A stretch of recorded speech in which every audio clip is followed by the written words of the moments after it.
বাপ না গেল বানর বানরের নাকি কবার দছস আরে ভর্তি করতাছি এক কাম কাজ বাদ দিয়া তুই কোন স্কুলে পোলাহান ভর্তি করতাছ আরে যে সোনা ভাইয়ের কোচিং সেন্টার খুলছে নতুন করে বুঝছ কি কি সোনা মিয়া কোচিং সেন্টার খুলছে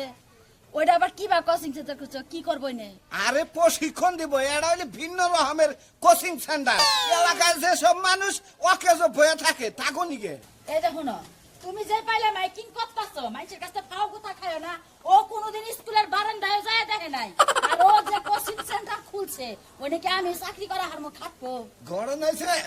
ও 10 বছর থাই গাইছে মনে করে যে কক্সবাজার নদীর পারে বুঝছ কি ওই এমন এক বিদ্যা শিক্ষা নিয়েছে কের কাছে কইও না সুরের কোচিং সেন্টার ও চুরি করব হেডার কোচিং সেন্টার বানার হেডার মাইক তুই মাত্র তোরে না মাইনছে গুতায় লাল বানাই লাবো হাই হাই এত করে আমি মনে করছি না জানি কি